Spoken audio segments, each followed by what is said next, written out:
శ్రీశైల క్షేత్రానికి దగ్గరలో ఒక కుమ్మరి కుటుంబం ఉండేది, కేశప్ప అనేవారు. ఆయన కుండలు చేసుకుని జీవిస్తూ ఉండేవాడు. కుండలు చేసుకునేటటువంటి వృత్తిలో ఉన్నప్పటికీ ఎంతటి శివభక్తుడంటే, ఏదో మల్లికార్జున స్వామి దర్శనం చేసుకుని తరించిపోవడం ఆయన ఉద్దేశ్యం కాదు. మల్లికార్జున స్వామిని దర్శించడానికి వెళ్ళేటటువంటి భక్తులు కాలినడకన వెడుతుండేవారు పూర్వం. అన్ని మైళ్ళ దూరం నడిచి వెళ్ళి ఆ మల్లికార్జునుణ్ణి సేవించి దర్శించి తరించి కిందకు వస్తుండేవారు. ఆ వెళ్ళేవాళ్ళు కావలసినంత ఆహార సామాగ్రిని పట్టుకుని వెళ్ళడం కష్టం.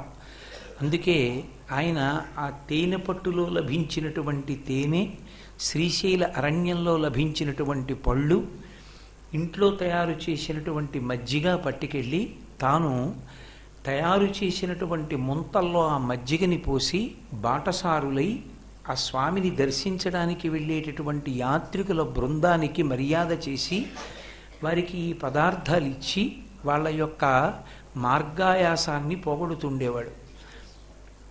ఆయన యొక్క భక్తి ఎంత గొప్పది అంటే, ఒక సంవత్సరం ఆ 4 దారుల యొక్క కూడలి ఒకటి ఉన్నది. ఆ కూడలి యందు భద్రకాళి సమేత వీరభద్రస్వామి వారి దేవాలయం ఉంటుంది. ఆ మార్గం గుండా ఎక్కువగా వెడుతూ ఉంటారు. నాగులూరు అని ఆ మార్గం గుండా నడిచి వెళ్ళేవారు పూర్వం ఎక్కువగా. ఆ మార్గంలో ఈయన ప్రతిరోజు కూడా అక్కడికి వచ్చినటువంటి భాగవతులందరికీ కూడా పదార్థాలని వినిమయం చేస్తూ తన జన్మ తరించిందనుకుంటూ వచ్చే సంవత్సరం మహాశివరాత్రికి నేను అన్నదానం చేస్తాను అని సంకల్పించి, మీ అందరూ మహాశివరాత్రి నాడు మల్లికార్జున దర్శనానికి రండి, నేను మీ అందరికీ కూడా అన్నం పెట్టేటటువంటి అదృష్టాన్ని పొందుతానని ప్రతిరోజు ఆహ్వానం చేస్తుండేవాడు. మహాశివరాత్రి రానే వచ్చింది. రేపు మహాశివరాత్రి అనగా తాను కష్టపడి తయారు చేసినటువంటి కుండలు, ప్రమిదలు, పాలికలు, బొమ్మలు ఇవన్నీ తీసుకెళ్ళి తను ఉంటున్నటువంటి పాక వెనక వీటన్నిటినీ పేర్చి తాను కష్టపడి సంపాదించినటువంటి ద్రవ్యంతో తెచ్చినటువంటి బియ్యం, కూరలు మొదలైనటువంటి వాటన్నిటినీ సిద్ధం చేసుకుని మహాశివరాత్రి నాడు భక్తులకు అన్నదానం చేసి తాను తరించాలి అని కోరుకున్నాడు. కానీ ఆ పక్క ఊర్లో ఉండేటటువంటి కొంతమంది భూస్వాములు, పెద్దలు, ఏమీ తెలియనటువంటి వాడు ఒక కుమ్మరివాడు తను కష్టపడి సంపాదించి భాగవతోత్తములకు సేవ చేసి ఇంత పుణ్యాన్ని పేరు ప్రతిష్టల్ని సంపాదించడమా అని అసూయ చెంది ఆ రాత్రికి రాత్రి కర్రలు పట్టుకుని వెళ్ళి ఆ కేశప్పని కొట్టి ఆ చుట్టూ పెట్టినటువంటి కుండలన్నీ బద్దలగొట్టేసి అతను అన్నదానానికి సిద్ధం చేసుకున్నటువంటి సంబారాలన్నింటినీ కూడా ధ్వంసం చేసి తిరిగి వెళ్ళిపోయారు. తెల్లవారింది మహాశివరాత్రి. ఎందరో భక్తులు మల్లికార్జున దర్శనం చేసుకుని అన్నం తినాలని చెప్పి ఈ కేశప్ప అన్నం పెడతాడన్న ఆశతో ఆకలితో వచ్చారు. ఈయన పాపం అన్నీ ధ్వంసం అయిపోయి ఏడుస్తున్నాడు. కేశప్ప అన్నమేం పెడతాడులే అని వాళ్ళు బాధపడుతూ వెళ్ళిపోతున్నారు. వెళ్ళిపోతుంటే అతను నేను శివభక్తులకి సేవ చేయలేకపోయాననేటటువంటి బాధతో అక్కడే ఉన్నటువంటి ఒక మారేడు చెట్టు దగ్గరికి వెళ్ళి ఆ మారేడు చెట్టు యొక్క మొదలుకి తన తల వేసి కొట్టుకున్నాడు. కొట్టుకుని, నీ యొక్క భక్తులకి సేవ చేయని నాడు నేను శరీరం విడిచిపెట్టేసినా పర్వాలేదు, నేను నీ మ్రోల మరణిస్తానని మారేడు వృక్షాన్ని పరమశివస్వరూపంగా భావన చేస్తారు కాబట్టి దానికి వేసి తన తల బాదుకుంటున్నాడు. ఆ బాదుకుంటున్నప్పుడు ఆయన తలకి దెబ్బ తగిలి నెత్తుటి బిందువులు కింద పడ్డాయి. ఆ పగిలిపోయినటువంటి కుండ పెంకులోకి కుమ్మరివాణి యొక్క తలకి దెబ్బ తగిలి స్రవించినటువంటి రక్త బిందువులు పడినటువంటి బిందువులన్నీ కలిపి నిత్తురు చిన్న మడుగై ఆ నిత్తురు సువర్ణలింగంగా మారింది. ఆ సువర్ణలింగంగా మారినటువంటి క్షేత్రమే హాటకేశ్వరం. హాటకేశ్వర క్షేత్రం అంటే కంచికామకోటి పీఠాధిపత్యం వహించినటువంటి మహాపురుషులు అపర శివావతారం అని భావిస్తారు. భావించడం ఏమిటి? పరమ సత్యం. అందులో ఇంకా ఏ విధమైన సందేహం లేదు. మళ్ళీ శంకరుడే ఈ భూమి మీద చంద్రశేఖరేంద్ర సరస్వతి మహాస్వామి వారి రూపంలో నడయాడాడు. ఆ అటువంటి అపరశంకరులైనటువంటి చంద్రశేఖరేంద్ర సరస్వతి మహాస్వామి వారికి శ్రీశైల క్షేత్రంలో హాటకేశ్వరం అంటే విశేషమైనటువంటి ప్రీతి. ఇప్పటికీ పెద్దలు ఒక అపురూపమైనటువంటి చిత్రపటాన్ని ఒకదాన్ని చూపిస్తూ ఉంటారు. మేము శ్రీశైల యాత్ర చేసినప్పుడు వెళ్ళినటువంటి యాత్రికుల బృందానికి అంతటికీ కూడా ప్రతి వారికి పెద్ద పెద్ద మూర్తులను అవే బహూకరించారు. ఏ శివాలయంలోనూ మీకు అలా కనపడదు.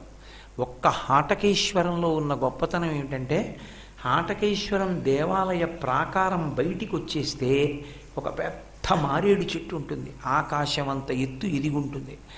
ఆ చెట్టు మొదట్లో నిలబడి లోపలికి చూస్తే మీకు శివలింగం దర్శనం అవుతుంది.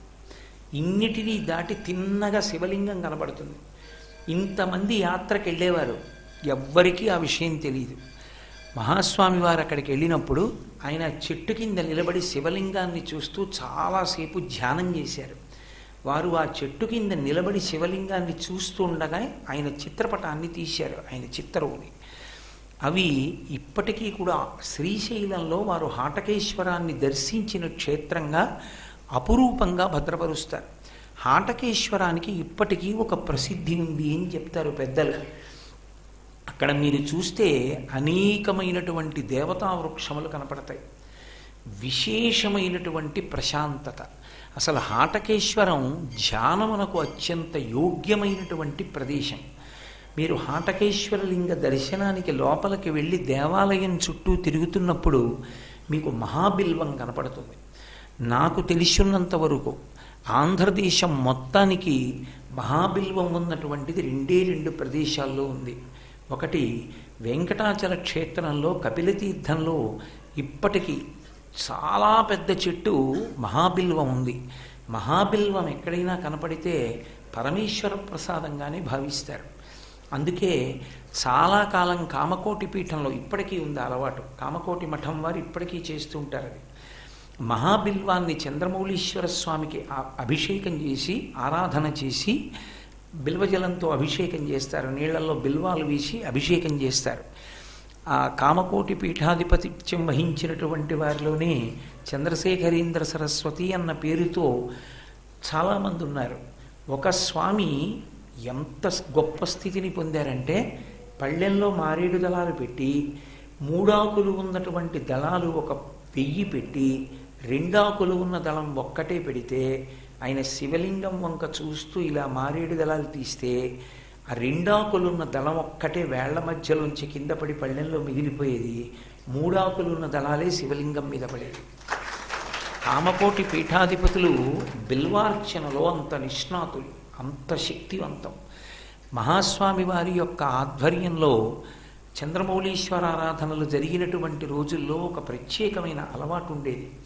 ఎప్పుడైనా ఎక్కడైనా పరమ భక్తి తత్పరులు ఉన్నారు అంటే వారికి చంద్రమౌళీశ్వర ఆరాధన చేసినటువంటి బిల్వదళాలని పంపిస్తూ ఉండేవారు.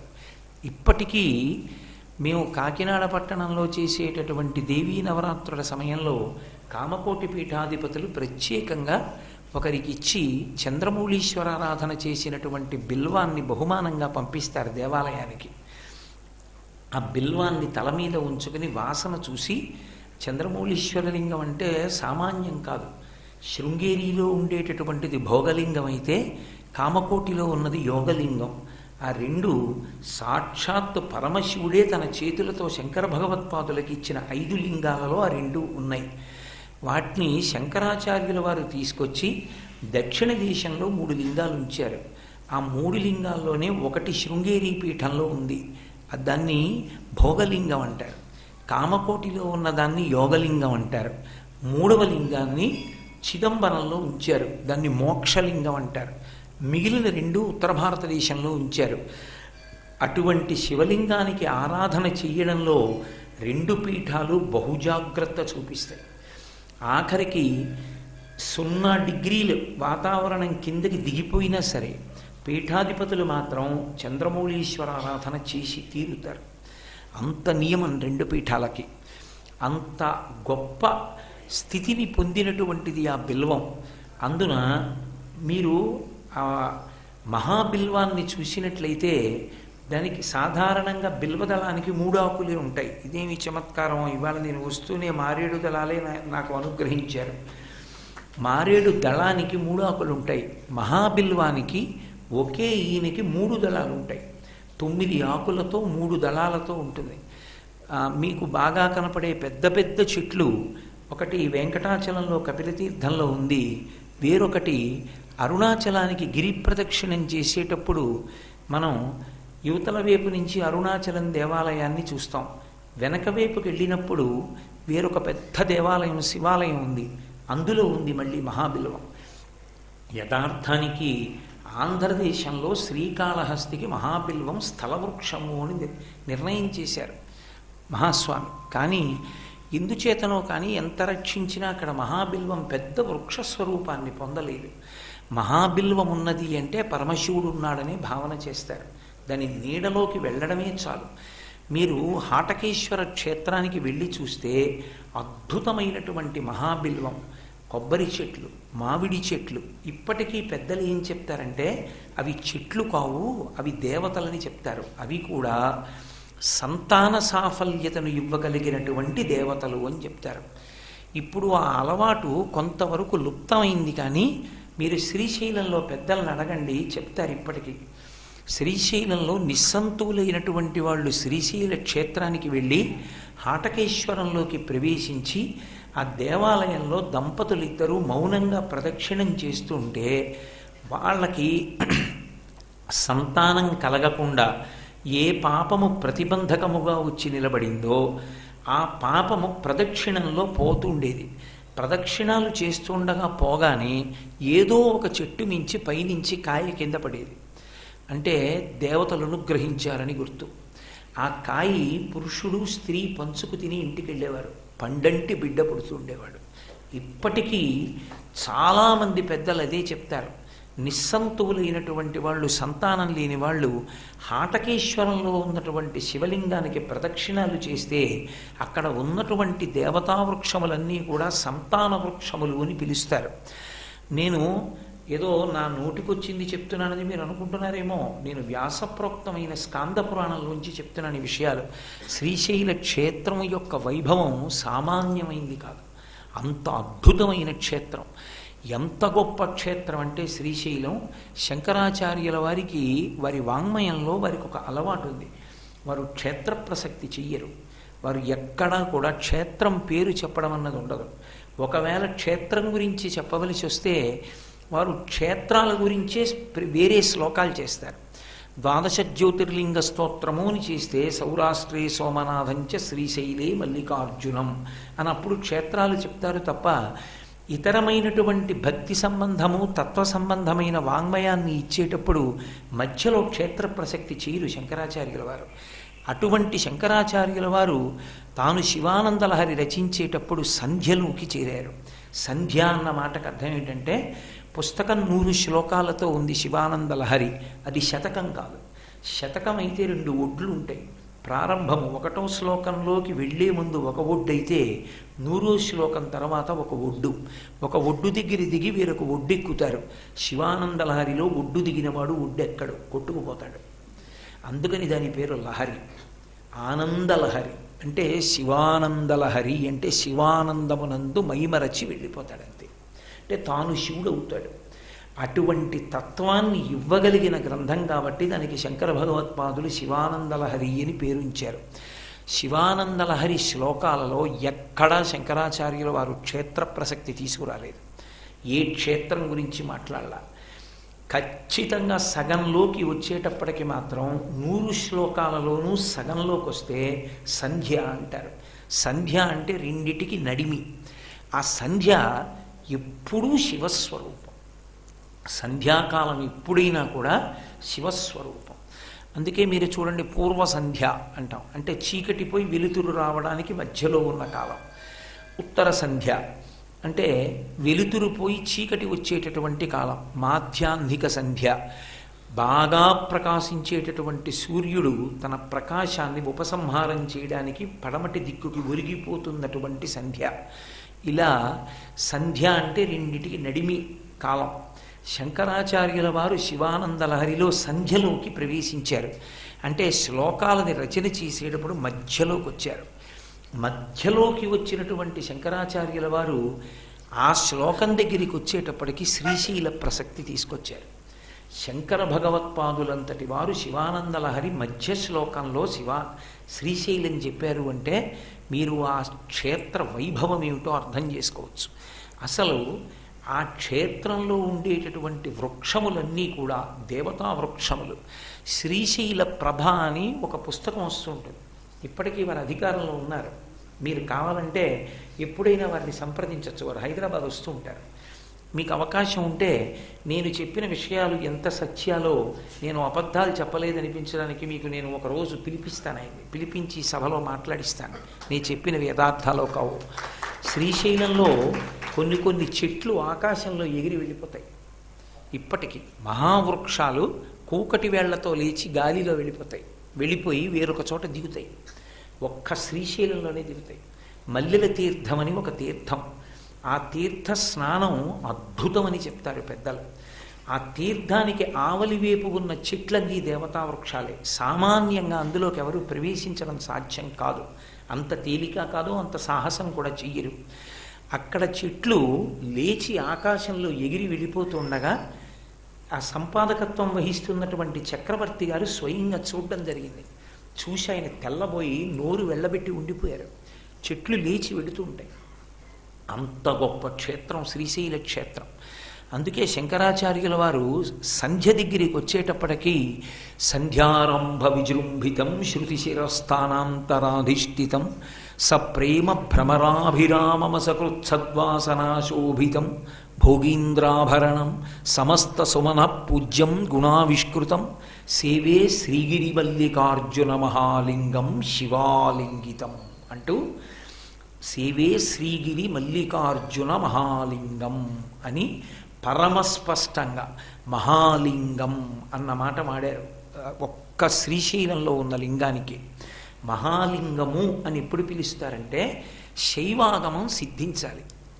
అంటే దేవాలయం లోపల సిద్ధించడం కాదు, ఆలయానికి బయట సిద్ధించాలి. సిద్ధిస్తే మహాలింగం అని పిలుస్తారు. దక్షిణ దేశంలో మధ్యార్జునం అని ఒక క్షేత్రం ఉంది. అందులో ఈశాన్యమనందు నటరాజు భైరవుడు. అలాగే ఆగ్నేయం దగ్గరికి వచ్చేటప్పటికి సోమాస్కందుడు, దక్షిణానికి వచ్చేటప్పటికి దక్షిణామూర్తి, నైరుతికి వస్తే వినాయకుడు, పశ్చిమానికి వస్తే సుబ్రహ్మణ్యుడు, ఉత్తరానికి వస్తే చండీశ్వరుడు. తమంత తాముగా బయట దేవాలయాలు వెలిసి ఉండాలి చుట్టూ. ఒక్కొక్క క్షేత్రం శివాలయానికి ఎటు ఉండాలో లోపలైతే అలా బయట వెలిసి ఉండాలి. అది ఈ గుడి కోసం కట్టింది కాకూడదు. ఈ గుడికి ఉపాలయాలుగా అలా వచ్చి ఉండాలి. తమంత తాము అలా వస్తే ఆ లింగాన్ని మహాలింగం అని పిలుస్తూ ఉంటారు సంప్రదాయంలో. దక్షిణ దేశంలో మధ్యార్జునంలో ఉన్నటువంటి లింగం మహాలింగం అంటారు. మళ్ళీ శంకరాచార్యుల వారు తన వాంగ్మయంలో, శంకరులంటే అపరశంకరులు, మరొక పరమశివుడు, అటువంటి శంకరాచార్యుల వారు మహాలింగం శివాలింగితం అన్న మాట వాడింది ఒక్క మల్లికార్జున లింగానికే వాడారు. అంత గొప్ప శివక్షేత్రం శ్రీశైల క్షేత్రం. అటువంటి క్షేత్రంలో ఉన్నటువంటి హాటకేశ్వరంలో ఉన్నవన్నీ దేవతా వృక్షములే అంటారు. అందుకే అక్కడ తిరిగిన, ప్రదక్షిణం చేసిన, వాటి నీడలో నిలబడినా కూడా దేవతల యొక్క అనుగ్రహం కలుగుతుంది అని చెప్తారు. దేవతలకు ఒక లక్షణం ఉంటుంది. దేవతల్ని మీరు చూసినా, మిమ్మల్ని దేవతలు చూసినా వాళ్ళు అనుగ్రహించకుండా వెళ్ళరు. అది వాళ్ళకి ధర్మం. ఒక్కొక్కరికి ఒక్కొక్క ధర్మం ఉంటుంది. దేవతలకి ప్రధాన ధర్మం ఏమి అంటే, దేవతలు వచ్చారనుకోండి, దేవతలున్న చోటికి మీరు వెళ్ళారనుకోండి, వాళ్ళు అనుగ్రహిస్తారు. అందుకే హవిస్సు అందరూ ఇవ్వరు. యాగశాల లోపలికి వెళ్ళి దానికి అధికారం ఉన్న వాళ్ళు హవిస్సు ఇస్తారు.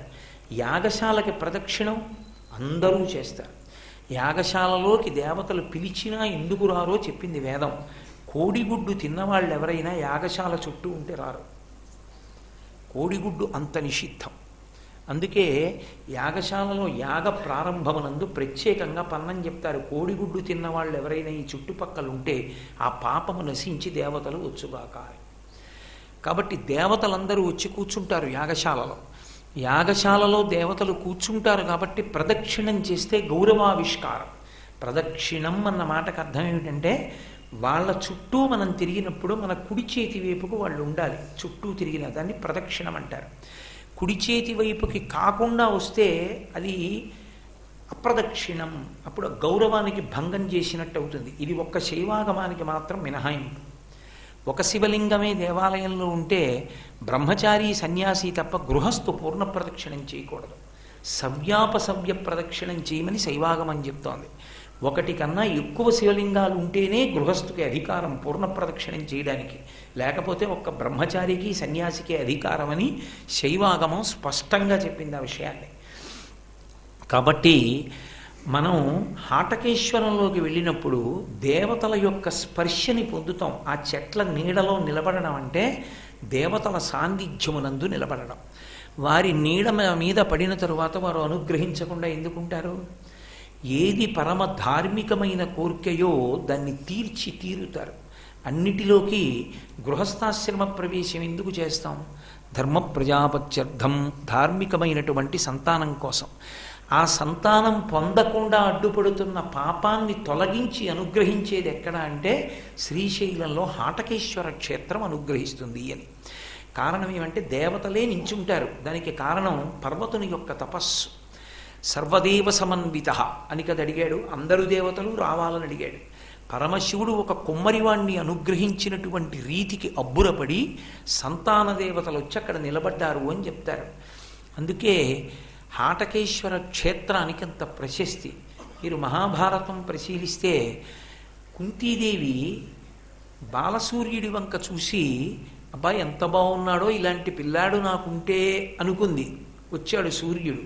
ఒకసారి నేను కనపడిన తరువాత ఇక కోరిక తీర్చకుండా వెళ్ళకూడదు, అది నా ధర్మం, అందుకు ఇచ్చేస్తాను కొడుకునని ఇచ్చేశాడు. దేవతలది అది ధర్మం. వాళ్ళు వస్తే వెళ్ళరు, వాళ్ళు అనుగ్రహించి వెడతారు. కాబట్టి హాటకేశ్వరంలో ప్రదక్షిణాలు తప్పకుండా చేస్తారు. ప్రత్యేకంగా కొత్తగా పెళ్ళైనటువంటి వాళ్ళు శ్రీశైల పర్వతం మీదకి వెళ్ళి హాటకేశ్వరంలో ప్రదక్షిణాలు చేస్తే ఉత్తమమైనటువంటి సంతానం కలుగుతుంది. శివానుగ్రహంగా దీర్ఘాయుష్మంతులై వంశాన్ని తరింపచేయగలిగినటువంటి కుమారులు కలుగుతారు.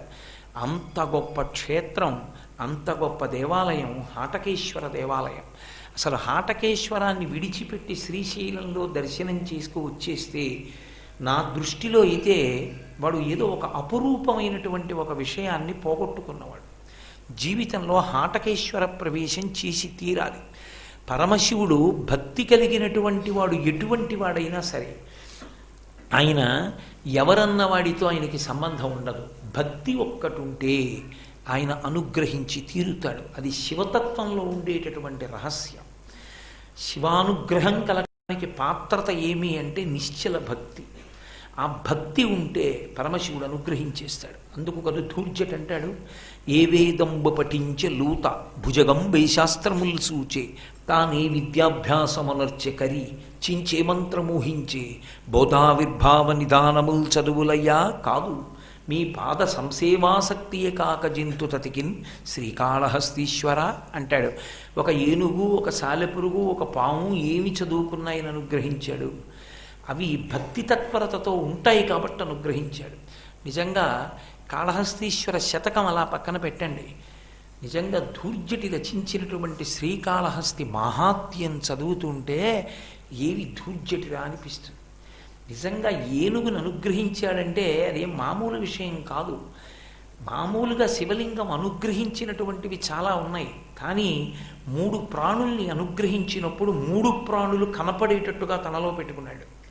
అది శ్రీకాళహస్తి లింగం యొక్క ప్రశస్తి. మీరు శ్రీకాళహస్తి లింగాన్ని దగ్గర నుంచి చూస్తే మీకు స్పష్టంగా తెలుస్తుంది. అందులో సాలెపురుగు కనపడుతుంది, పాము కనపడుతుంది, ఏనుగు యొక్క దంతములు కూడా కనపడతాయి. 3 ప్రాణులను నాలోకి తీసుకున్నానని చెప్పడానికి 3 ప్రాణుల గుర్తులు తన యందు ఉంచుకున్నాడు. ఇంత అనుగ్రహించిన వాడు అభిషేకానికి నేను ఎంతటి వాడనన్నవాణ్ణి ఒప్పుకోడు. ఎవరూ ముట్టుకుని అభిషేకం చేయడానికి వీల్లేదు. ఇప్పటికీ చెప్తారు, కోనసీమకి సంబంధించిన ఒక అర్చకుడు అభిషేకం చేస్తుంటే పొరపాటున చిటికిన వేలి తగిలితే బంగారం అయిపోయింది అని. అంత గొప్ప శివతత్వం. ఆ శివతత్వాన్ని అర్థం చేసుకోవడం ఎవరికి సాధ్యం? అందుకే కాళహస్తి మాహాత్మ్యమునందంటాడు ధూర్జటి, పాము కక్ష పెట్టుకుని ఏనుగు యొక్క తొండంలోకి దూరిపోతే అది ఆ తొండం పైకెత్తి ఘీంకరిస్తూ సువర్ణముఖరి నదంతా కూడా తిరిగింది.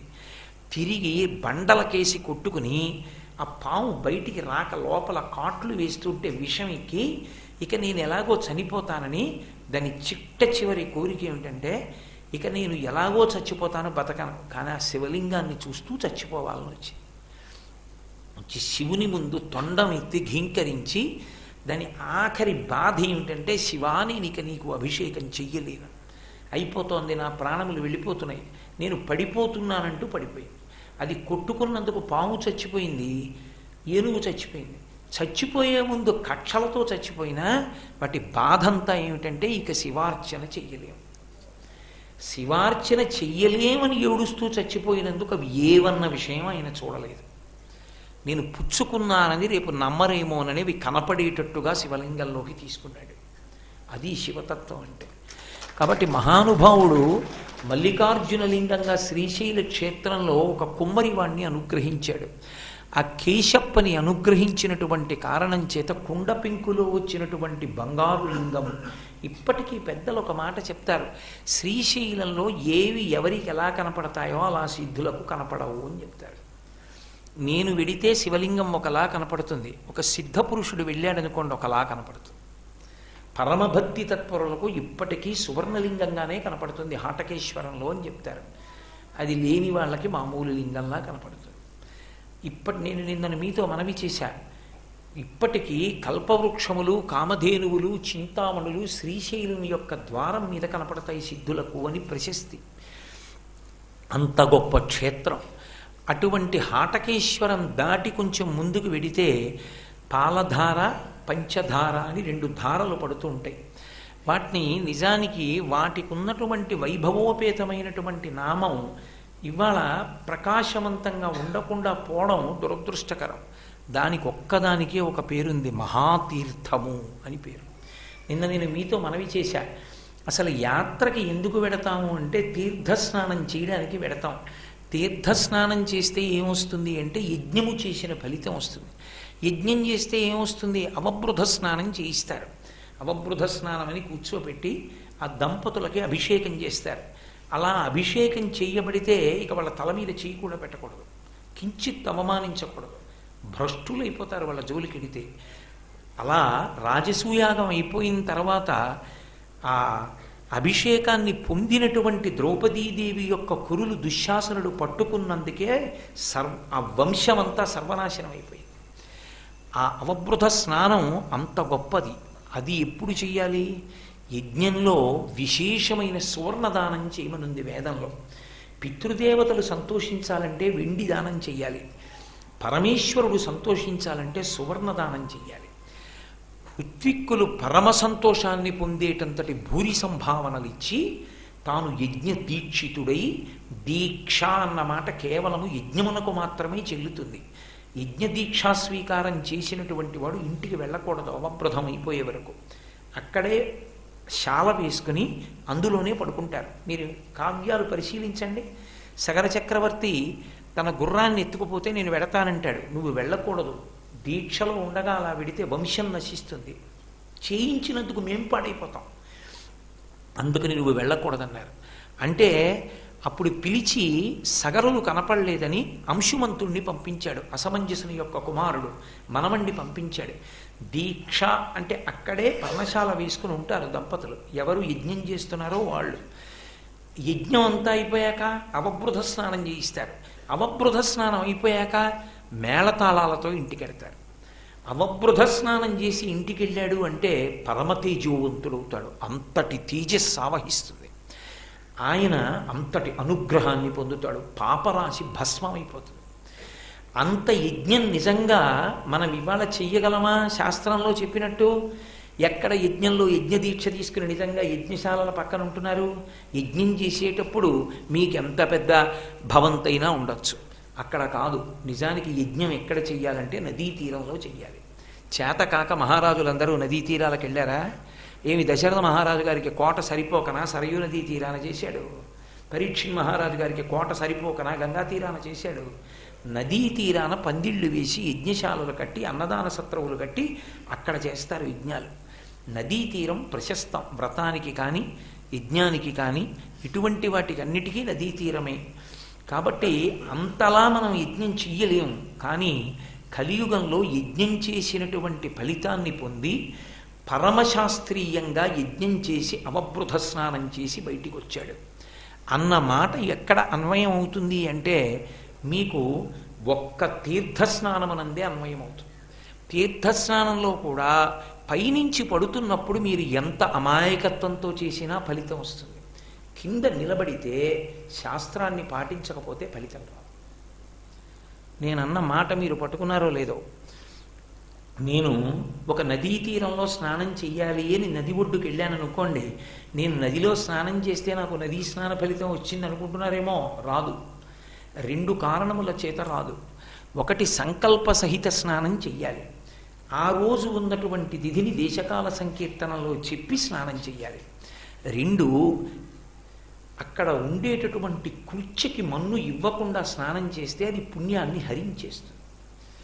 ఒకానొకప్పుడు మహానుభావుడు ఆ దేవతలందరికీ కూడా తన ఎముకలను ఇచ్చినవాడు దధీచి దేవతలు ఆయుధాలు తయారు చేసుకోవడానికి తన శరీరం వదిలిపెట్టేస్తే ఆయన ఎముకలతో ఆయుధాలు చేసుకున్నారు దేవతలు. అది తెలిసి బాధపడి ఆయన భార్య నిండు గర్భిణితను శరీరం విడిచిపెడతానని పరిగెత్తుకుంటూ వెళ్ళిపోతోంది. ఆమె గర్భము నుండి స్రావమై పిల్లవాడు కింద పడిపోయాడు. ఆ పడిపోయిన పిల్లవాడు ఒక రావి చెట్టు కింద పడ్డాడు. ఇంతటి మహాత్ముడి కొడుకని పిప్పల వృక్షం ఆయనని రక్షించింది. అందుకని ఆ పిల్లవాడికి పిప్పలాదుడు అని పేరు వచ్చింది. ఆ పిల్లవాడు పెద్దవాడై తెలుసుకున్నాడు, దేవతలు మా నాన్నగారి యొక్క ఎముకల కోసం అడిగితే మహాత్యాగి అయి మా నాన్నగారు శరీరం విడిచిపెట్టారు, ఆ దేవతల్ని బతకనివ్వనని 33 కోట్ల మంది దేవతల్ని చంపేస్తానని పరమశివుడి గురించి తపస్సు చేశాడు. అంత శక్తినివ్వగలిగిన వాడు ఆయనే. శంకరుడు ప్రత్యక్షమై అనుగ్రహించాడు. ఏం కావాలని అడిగాడు. నాకు 33 కోట్ల మంది దేవతల్ని చంపగలిగిన కృత్యనిమ్మన్నాడు. కృత్య అంటే భయంకర రూపిణి, యోని సంభవ కాదు, మంత్రము చేత ఉద్భవిస్తుంది ఆవిడ. రామాయణంలో మనం తెలుగువారు లంకిణి అంటారు, లంక అని సంస్కృతంలో అంటారు. ఆమె మంత్రాధిష్టాన దేవత. ఆమెని వశం చేసుకోవాలి కానీ చంపరు. కృత్యలను దేవతలను వశం చేసుకోవాలి, వశవర్తుల్ని చేసుకుంటారు తప్ప చంపేయడాలు ఉండవు వాళ్ళని. అందుకే హనుమ లంకని వశవర్తిని చేసుకున్నారు తప్ప లంకా సంహారం చేయరు. అది కుదరదు అసలు. అందుకే బ్రహ్మగారు వరం ఇచ్చారు, ఓడిపోయాను కాబట్టి యథేచ్ఛ సీతాన్వేషణం చేసుకోమంది. వేదోపబృంహణమైంది. అందుకే రామాయణం వేద రహస్యాలు చెప్పింది కాబట్టి. పరమశివుడు కృత్యని బహూకరించాడు పిప్పలాదుడికి. పిప్పలాదుడు అభిమంత్రించి విడిచిపెట్టాడు దేవతల మీద. 33 కోట్ల మంది దేవతలు గడగడ వణికిపోయి ఇది శివానుగ్రహంతో వచ్చింది, దీన్ని మేము తట్టుకోలేమని శంకరుడి పాదాల మీద పడ్డారు. ఏమి మీకు భయం అన్నాడు. పిప్పలాదుడికి వరం ఇచ్చి కృత్యనిచ్చావు, ఆ కృత్య మమ్మల్ని సంహరించడానికి వస్తోంది, నువ్వే పిప్పలాదునికి చెప్పాలన్నారు. శంకరుడు వచ్చి, ఏమయ్యా అంత కోపం పెట్టుకోవచ్చా, నీ తండ్రి మహాత్యాగి, ధర్మం కోసం రాక్షసుల్ని నిగ్రహించడానికి దేవతల ఆయుధాల కొరకు తన ఆస్తులను ఇచ్చాడు, నువ్వేమో దేవతల్ని చంపుతున్నావు, చెయ్యొచ్చా ఈ పని? వద్దు, ఉపసంహారం చేయి కృత్యనన్నాడు. ఆయన ఉపసంహారం చేశాడు పిప్పలాదుడు. చేస్తే ఆ కృత్యంది, నన్ను విడిచిపెట్టావు, నాకు విపరీతమైన ఆకలి, నేను తినాలి, కానీ ఇప్పుడు దేవతల్ని తినద్దన్నావు, నన్ను ఏం తినమంటావు చెప్పండి. ఆయన శంకరుడి వంక చూపించాడు, నిన్ను సృష్టించినవాడు ఆయన ఏం చెప్తే తినన్నాడు. శంకరుడు అన్నాడు, భూమి మీద ఉండేటటువంటి పవిత్ర జలముల యందు స్నానం చేసేటప్పుడు నేను ఒక నియమం పెడుతున్నాను. నదీ స్నానం చేసేటప్పుడు నదిలో ఉన్న మట్టిని తీసుకొచ్చి బయటపడేయాలి. చెరువులో కానీ తటాకంలో కానీ సరోవరంలో కానీ నదిలో కానీ స్నానం చేయడానికి వెళ్ళినప్పుడు, ప్రత్యేకించి నదీ స్నానం చేయడానికి వెళ్ళినప్పుడు నదిలో ఉన్న మట్టి తెచ్చి బయటపడేయాలి. తటాకము, చెరువు, సరస్సు ఇలాంటి వాటిలో చేసేటప్పుడు బయట ఉన్న మట్టి తీసుకెళ్ళి కొంచెం లోపల పడేయాలి. సముద్ర స్నానం చేస్తే మహాసంకల్పం చెప్పి చెయ్యాలి. ఈ మట్టి వేసేటప్పుడు ఒక శ్లోకం చెప్పాలి, దాన్ని శ్లోక రూపమంత్రాలు అంటారు. అంటే అందరూ చెప్పచ్చు అని దాని అర్థం, దానికి స్వరం ఉండదు. పిప్పలాదాత్ సముత్పన్నే కృత్యే లోక భయంకరి మృత్తికాంతే మయా దత్త అని అది వేసి మృత్తికాంతే మయా దత్త, దీన్ని నువ్వు తీసుకొని మహారార్థం ప్రకల్పయ, నీకు ఆహారం కోసం దీన్ని వేస్తున్నాను, ఈ మట్టి తిని నా పుణ్యాన్ని వదిలేయి అని చెప్పాలి. అలా చెప్పకుండా స్నానం చేశారనుకోండి, ఆ కృత్య తినేస్తుంది పుణ్యాన్ని. వీడు అనుకుంటాడు పాపం నదీ స్నానం చేశానండి, కానీ ఇవ్వరు.